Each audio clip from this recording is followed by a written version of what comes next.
Për këtë do të bisedoj me ekspertin për çështjet të sigurisë, profesorin Drizan Shala, që është në studio. Profesor, faleminderit që erdhe. Përshëndetje, faleminderit për ftesën. 2 ditë vizitë e Matthew Whitaker në Kosovë. Pse 2 ditë? Domethënë, e dim që kur ka raste të vizitave të tilla të ngjashme diplomatike, mjaftohen me 1 ditë. A është çështje serioze?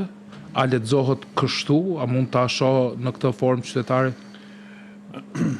Faktikisht është ardhja e ambasadorit të Shtetit Bashkuar të Amerikës me mision në NATO. Pra nuk kemi të bëjmë këtë me ambasadorin e Shtetit Bashkuar të Amerikës në Bruksel,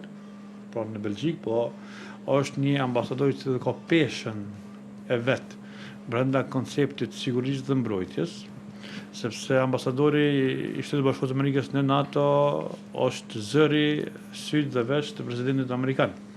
Pra vendimet serioze, vendimet të cilat e determinojnë procesin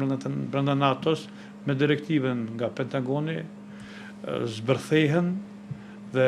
aprovohen dhe miratohen nga ambasadori i Shtetit Bashkuar të Amerikës në NATO. Prandaj vizita e tij do duhet ta shohim nga një perspektivë më të gjerë dhe të duhet ta zbërthejmë në 2-3 segmente të rëndësishme. Ju keni vërejtur, Lorik, para që të hyjmë të thellojmë tematikën, ju keni vërejtur që gjatë këtyre javëve që kemi lënë pas, kemi patur delegacione të ndryshme që kanë vizituar Film City-n, komandën qendrore e forcës ndërkombëtare KFOR, dhe si rezultati i asaj mund të themi që çështja mbitorte është pikërisht vizita e ambasadorit amerikan në NATO, sepse për audiencën e ju mund të themi një çështje dhe një fakt tjetër rëndësishëm që është i mirë për sigurinë, për mbrojtjen e Republikës Kosovës, sepse FSK-ja tani më është duke konsideruar një nga elementet kyçe të mbrojtjes, jo vetëm si element brenda Kosovës, po do të jetë edhe një nga shtytjet kryesore në misionet ndërkombëtare, që është ky rasti në Gaza. Por çka është më rëndësishme thuhet është që përmes vizitës së tij Kosovës jepet drita jeshile, edhe në kuadër të misioneve ndërkombëtare paçruese, por njëkohësisht edhe marrjen e përgjegjësive brenda Republikës së Kosovës. Ndoshta në javët edhe muajt në vim do t'i referojmë këtij takimit tonë këtu, sepse FSK-ja do të jetë e barabartë me forcën ndërkombëtare KFOR, vizita e përfaqësuesve të ndryshme të vendeve anëtare të NATO-s, që kanë misionet e tyre, ushtarët e tyre në Kosovë, janë pajtuar një zëri që FSK-ja do duhet që të jetë inkorporuese edhe me veprimet konkrete në terren, së bashku me forcën ndërkombëtare të KFOR-it, për të minimizuar në njëra anë kosto financiare të KFOR-it, por njëkohësisht edhe për të bashkëvepruar, bashkërenduar veprimet në të armën si një forcë që do të garantën edhe në misionet e ndryshme ndërkombëtare. Kosova nga konsumuese sigurisë në eksportuese të saj. Çka do të thonë kjo deklaratë? A i kemi aq mirë punë konkretisht? Padyshim se po, sepse mos harrojmë një gjë, ne kemi ndërtuar ushtrinë e Kosovës, sepse me lënë ta quajmë ushtria e Kosovës, ne kemi formsuar dhe kemi kaluar për një tranzicion të rëndësishëm në dekadash, nga demilitarizimi i UÇK në TMK,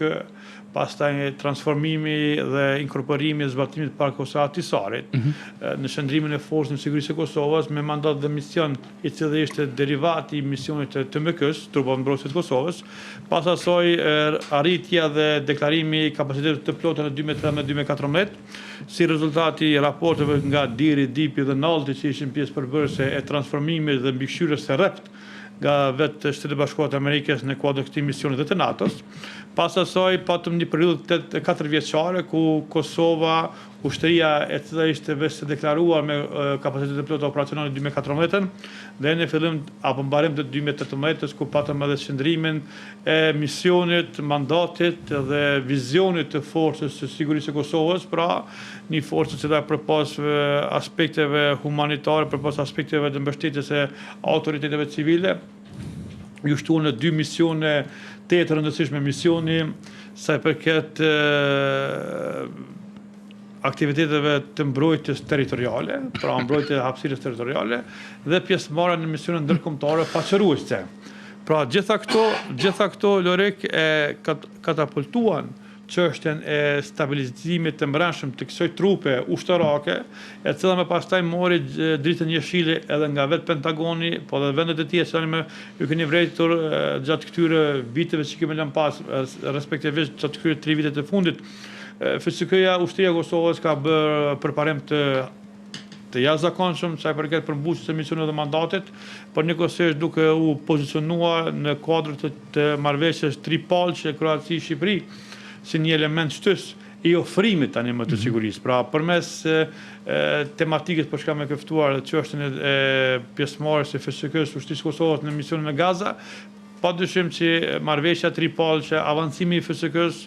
ushtrisë Kosovës në këtë mision është treguese qartë për një profesionalizëm brenda forcës, e akseptueshme, e pranueshme dhe madje e kalueshme nga vlerësimi që është bërë nga vetë komponenta e NATO-s, respektivisht të Shtetet Bashkuara të Amerikës në ushtrimet të ndryshme Europe Defenders që kanë zhvilluar gjatë këtyre, pa kemi validitim të regjimenteve të ushtrisë së Kosovës, kemi arritur kapacitetet të plota operacionale, kemi duke bërë investime sipas planit gjithëpërfshirës 10 vjeçar, pra në mes transformimit deri në 2028, dhe gjitha këto po përmbyllen, po konkretizohen dhe po japin efektin optimal operacional të suksesshëm që Forca e Sigurisë Kosovës, ushtria e Kosovës tani më është para një dekade para vetes për ndryshimet që do të karakterizojnë sigurinë. Që do me thonë, në Kosovë, siguria realisht është e garantuar, së në vijat e trasha mund këtë brishtësi në përgjithësi, por është sigurt. Edhe për shkak të FSK-s, por edhe për shkak të këtij raporti me Shtetet Bashkuara të Amerikës dhe eksponentë tjerë të sigurisë. Ne dal nga dal kemi përmbyllur edhe arkitekturën tonë të sigurisë me mekanizma të ri, me institucione të reja të sigurisë dhe sa më afër 2028-s ku FSK-ja e përmbyll misionin e saj transformimit, të paraporë si kërkesë eksplicite ndryshimeve dhe si derivat i bashkërendimit dhe bashkëpunimit reciprok strategjik me Shtetet Bashkuara të Amerikës, pas përmbylljes së kësaj faze dhe përmbylljes së arkitekturës së sigurisë, padyshim që breshtia mund të mbetet, sepse është element i sigurisë së brendshme, më të cilën ndaj të cilave mekanizmi policor ka dëshmuar dhe ka treguar për efikasitetin e duhur gjatë sfidimit të sigurisë së brendshme dhe asaj nacionale, dhe në aspektin e sigurisë së jashtme, nga kërcënimet e jashtme, tani me rrugtimin e Kosovës në misionin e Gaza, ne vetëm përmbyllim këtë arkitekturë, sepse përmes këtij misionit Kosova do të jepet mundësia që të integrohet dhe në mekanizmat të tjerë rajonal të sigurisë dhe mbrojtjes, por njëkohësisht edhe si element apo si kartë e gjelbër për të hyrë në mekanizmat ndërkombëtar të Aleancës Veriatlantike. Do t'i kthehemi edhe pak vizitës së Whitaker konkretisht për dalë tutje te Gaza dhe FSK-ja, po më intereson nëse mund të lexohet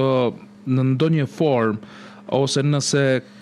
dihet me siguri në ndonjë formë se vizita e Whitaker në Kosovë dhe më përpara në Maqedoni edhe në Kroaci ka të bëjë ndonjë gjë me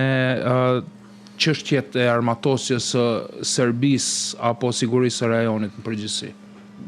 Vizitën ne do duhet ta akceptojmë sipas konfiguracioneve dhe elementeve problematike që mund të hasin shtetet veçveç. Pra ne nuk mund të themi që ambasadori i Shtetit Bashkuar të Amerikës në NATO ka patur të njëjtin qëllim dhe synim në Zagreb, do të ketë të njëjtin qëllim dhe synim në Shkupin zyrtar apo në Prishtinën zyrtare. Pa varësisht nga konfiguracionet, varësisht nga kërkesat, varësisht nga problematikat e brendshme, por njëkohësisht edhe problematika që mund të atakojnë National Act të Shtetit Bashkuar të Amerikës për 2026-ën. Ai ka bërë pikërisht vizitën në Zagreb për të forcuar më tutje linjen e komunikimit strategjik të regionalizimit ushtarak, ku Kroacia tani më së bashku me Shqipërinë dhe Kosovën do të fillojnë me prodhimin e industrisë ushtarake,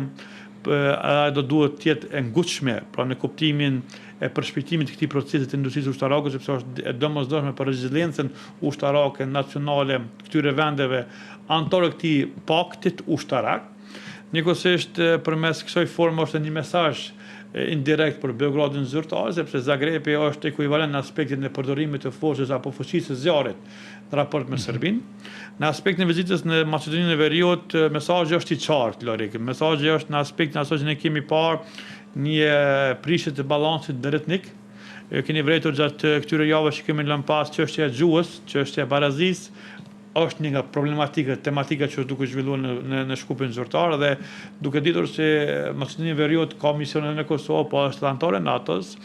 është një mesazh që Shtetet Bashkuara të Amerikës do të jenë në sy dhe vesh në shqetësim të zhvillimeve politike dhe marrjes së vendime adekuate duke mos cenuar balancin dhe barazisë mes etnive në pjesën e Maqedonisë së Veriut, duke respektuar etnitë, por njëkohësisht duke respektuar dygjysinë e cila është të rëndësishme. Sa i përket vizitës në Republikën e Kosovës, kjo ndërlidhet dhe ka impakt jo vetëm në aspektin e dërgimit bashkërendimit me forcën ndërkombëtare të dërgimit të ushtrisë së Kosovës në këtë mision, por njëkohësisht është një mesazh, një mbështetje për komponentën e mbrojtjes, është një mesazh dhe një mbështetje për pozicionimin e Kosovës në arenën ndërkombëtare, duke ia dhënë elementin dhe finesën e subjektivitetit ndërkombëtar dhe kjo pikërisht arrihet përmes ambasadorit në NATO, sepse në fund të ditës gjitha vendimet në aspektin ushtarak, në aspektin sigurisë kanalizohen në forma të ndryshme, në mënyra të ndryshme deri në Bruksel aty ku bëhet vendimarrja. Dhe vizita e një ambasadorit të tjerë në terren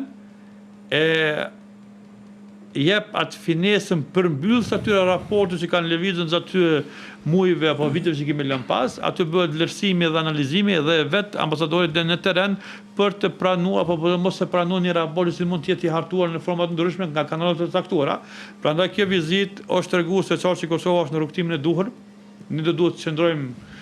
në vit të plot me Shtetet Bashkuara të Amerikës dhe asesi të shkëpusëm nga trajektoria e këtij komunikimit strategjik. Gjatë vizitës që ambasadori është në Kosovë, patëm edhe vizitën nga pjesë të caktuar të gardës së Ajovas, ku ne kemi një marrëveshje bilaterale me gardën e Ajovas, pra në formën e zbatimit të politikës së mbrojtjes, po u cënu ushtari i Kosovës, cënohet edhe ushtari i Ajovas, po u cënu ushtari i Ajovas, cënohet edhe ushtari i Kosovës. Pra ne kemi këtë marrëdhënie bilaterale me shtetin e Ajovas dhe gjatë vizitës që ka patër atyutjanti i forcës së Ajovas në Kosovë, është dëshmuar se Kosova vetë është duke rrugtuar dhe duke forcuar bashkëpunimin dhe komunikimin strategjik me Shtetet Bashkuara të Amerikës. Dhe në kuadër të këtij bashkëpunimi ne kemi edhe dërgimin e ushtarëve të FSK-s në misionin paqërujtës në Gaza, që buron pas marrëveshjes dhe pjesëmarrjes Kosovës në bordin e paqes, po kemi para 2 ditësh autorizimin për dërgimin e FSK-s në këtë pjesë të botës nga ushtruesja e detyrës së presidentit zonja Haxhiu. Si do të jetë, a ka më të reja, cilat janë më të rejat se si do të jetë vendosja e trupave të Kosovës në Gaza? Para që të përgjigjem në pyetjen tënde në mënyrë eksplicite, me lejo 1 minutë gjysmë ta bëj një lloj përmbledhje për audiencën për të kuptuar se si është arritur deri te ky pozicionim i Republikës së Kosovës, i cili është një pozicionim të rëndësishëm, por njëkohësisht për karakterin e misionit, dimensionin operacional, dimensionin geopolitik, dimensionet të ndryshme rreziqet, sepse edhe misionet e tjera kanë bazën rreziqet të caktuara. Pra, bazuar në kërkesën e Shtetit Bashkuar të Amerikës dhe bazuar në rezolutën e Kombeve të Bashkuara 2803, pra 2803, e dëshmon faktin që Kosova me presidentin e atëhershëm zonën Osmani Sadriu e ka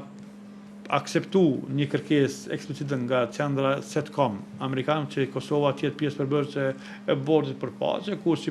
pasojë e pjesëmarrjes së Kosovës në atë bord të paqes është konkluduar që Kosova do duhet jetë prezent me komponentin e saj ushtarake për të garantuar një mision i cili ka karakter paqërues, jo luftarak. Pra FSK nuk shkon për operacion ofensiv, po shkon për operacion ndihmesën apo mbështetjen për operacionet humanitare, për mbështetje për rend dhe siguri, por njëkohësisht për të krijuar një stabilitet brenda situatës së terrenit i cili do të jetë Gaza. Megjithatë një vend i rrezikshëm. Padyshim ka një rrezik të drejtë për drejtë edhe për personelin ushtarak të Republikës së Kosovës që do të angazhohen në këtë mision paçrues, sepse ne dimi se jemi në një ambient të kompleks përmes formave të ndryshme asimetrike, hibride, po edhe të kërcënimeve konvencionale, duke bërë që përmes këtij misionit Kosova do të sfidohet. Do të sfidohet në aspektin operacional, do të sfidohet në aspektin politik të qëndrimeve zyrtare, sepse engagement, pra pjesëmarrja aktive në një mision të tillë ku kompleksiteti mes një hapësire territoriale ku në një pjesë kemi Jordanin, Libanin, kemi pjesë të Izraelit, në anën tjetër kemi Egjiptin, vetë forcat palestineze të rregullta dhe pa rregullta. Pra hyrja një forcë paçruese ndërkombëtare ka një kompleksitet të saj dhe ndaj këtij kompleksiteti do të ketë rreziqe akute kuptimin e një ballafaqimi të mundshëm të përdorimit së zjarrit, e cila është rregulluar me rregullorët të brendshme të këtij misionit, pra përdorimi i zjarrit do të jetë minimal në përdorimin ndaj objektiva të cilat janë kërcënim real faktik, nuk do të përdoren ndaj objektiva civile,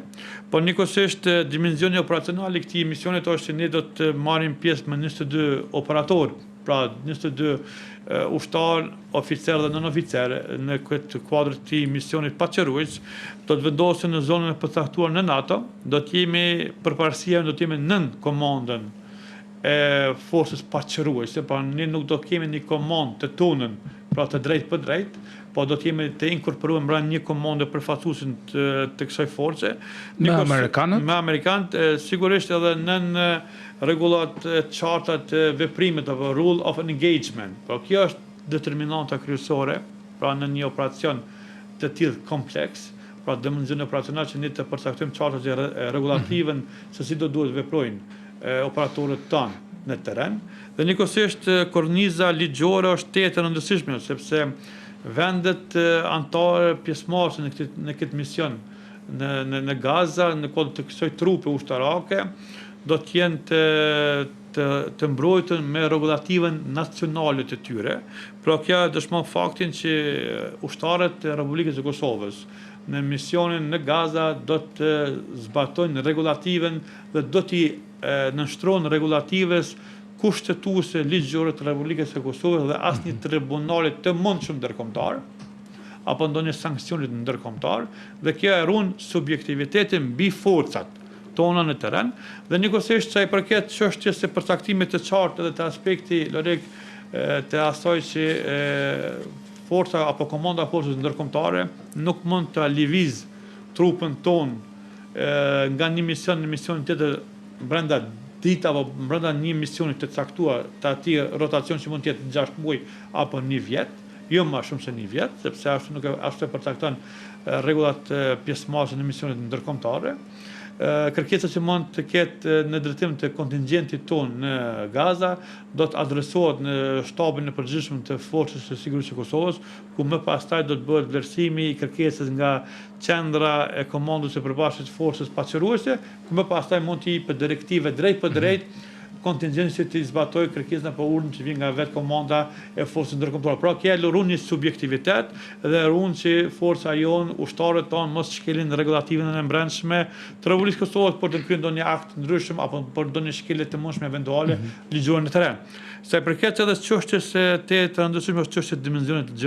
gjeopolitik. Pra dimensioni gjeopolitik është marrëdhënie, ne kemi 3 segmente, marrëdhëniet me Shtetet e Bashkuara të Amerikës, pozicionimi ndërkombëtar i Kosovës, pra consumer of security më nuk do jemi provider of security, pra kjo e jep atë elementin të cilën vetë filluam në fillim të bisedës, pra nga pjesa konsume e sigurisë ne tani po ofrojmë sigurinë, po ofrojmë eksperiencën edhe të tonë si shtet që kemi kaluar nga konflikti armatosë të viteve të 90-ta dhe tani nga përvoja e prezencës e faktorëve ndërkombëtar në Kosovë dhe ekspertizës profesionale të ushtrisë së Kosovës, ne mund ta bartëm këtë përvojë profesionale pikërisht në një mision të ditë dhe shumë kompleks. Dhe dy çështje tjetër, ndërsa është Kosova brenda kornizës së konceptit të lindjes së mesme, sepse mos harrojmë një gjë. Ne nuk po marrim pjesë në një vend i cili e ka të rregulluar edhe çështën e eficiencisë së mirë. Pra ne dimë që lindja e mesme është një hapësirë ku baruti vetë është në dezje sipër. Dhe pjesëmarrja e Kosovës me automatizëm e jep një impakt në linjën e mesme, pra një shtet i dalën së fundi nga një konflikt i armatosur, një luftë me shtetin agresor të Serbisë, i formuar bazë standarde më të larta demokratike të NATO-s me konceptet e NATO-s, merr pjesë për të ofruar siguri, është një mesazh i rëndësishëm për avancimin më të tjershëm të Republikës së Kosovës në kërkesën për të njohur nga vendet mosnjose të lindjes së mesme, të cilët kanë skepticizmin të caktuar, dhe elementi tjetër rëndësishëm është edhe mesazhi për rajonin ballkanik. Pra, përpos Shqipëria që do të jetë pjesë përbërëse në kuadër të kësaj forcës ndërkombëtare paqëruese, me kontingjentin e saj, me ekspertitetet e saj, të ndryshëm nga segmentet e kërkuara nga ana e vet forcës ndërkombëtare. Mesazhi është i qartë që FSK-ja tani më është e barabartë me vendet fqinje, anëtarët e NATO-s, e barabartë madje edhe në raport në aspektin strategjik, jo ushtarak, po në aspektin ku them ushtarak të mjeteve ushtarake, edhe me Serbinë. Pra, pozicionimi i Kosovës është një mesazh i qartë për Serbinë që Kosova ka tani më të përcaktuar qartazi pjesën strategjike të saj sa përket përmbylljes së kërkesës së saj që të jetë pjesë përbërëse e marrëdhënies ndërkombëtare si element stabilizues i sigurisë globale. Shkurt se minutat po i kalojmë për sigurinë e trupave të Kosovës që do të jenë në Gaza. Sa të sigurt do të jenë ata atje? Sa të sigurt do të jemi ne se ata e në mirë shëndosh kur do që vendosën? Ushtarët tanë, oficerët dhe në oficerët që do të marrin pjesë në këtë mision kompleks, do kenë para vetit edhe rrezikun, i cili është permanent gjatë kryerjes së misionit të tyre në një ambient kompleks. Njëkohësisht rreziku do të jetë operacional, ku e themi operacional sepse ne do të jemi në një komandë ndërkombëtare, dhe që ruling of engagement e përcaktojnë qartat dhe kornizat e veprimit. Njëkohësisht rreziku i cili do të jetë ndoshta më akut do të jetë rreziku politik, sepse mos kryerja e misionit të mundshëm në mënyrë të suksesshme, se nuk po besoj që nuk do të kryhet, sepse do të kryhet në mënyrë të suksesshme, do atakon Kosovën në stabilitetin e saj politik në aspektin e avancimit të pozicionimit të Kosovës në arenë ndërkombëtare si një shtet i cili mund të ofrojë dhe kontribuojë siguri. Ushtarët tanë do të kenë mbështetjen e shtetit, sipas asaj që tani më është një orë, do të jenë rreth 350.000 euro të destinuara parafërsisht për nevojat operacionale të çdo operatorit tonë që do të jetë pjesë përbërëse këtij misionit, pa shteti do të përgatitet për çdo gjë që është e mundshme. Por çështjet janë të kruciale, është Lorek, janë 3 pyetje esenciale, pra. Pse Kosova të përfshihet në një mision të tillë, sepse mund të dëgjojmë edhe për ambiente të ndryshme. Mos harrojmë një gjë, se përfshirja e Kosovës në mision të tillë është tregues e interesit strategjik. Pa ne do duhet të jemi aty ku Shtetet e Bashkuara të Amerikës kërkojnë nga ne, sepse dëshmon lojalitetin, bashkëpunimin profesional të krijuar gjatë këtyre dekadave që kemi lënë pas. A rrezikohen trupat tonë, po rrezikohen në një kornizë të përcaktuar qarta dhe në një mision paqërues. Dhe njëkohësisht pyetja më kruciale mbetet çka përfiton Kosova. Kosova përfiton shumë në këtë mision ndërkombëtar. Përfiton reputacion, përfiton kapital diplomatik, provojë ushtarake dhe njëkohësisht qelsi kyç integrimin euroatlantik. Ne do të bisedojmë sërish sikurse kemi bërë, duke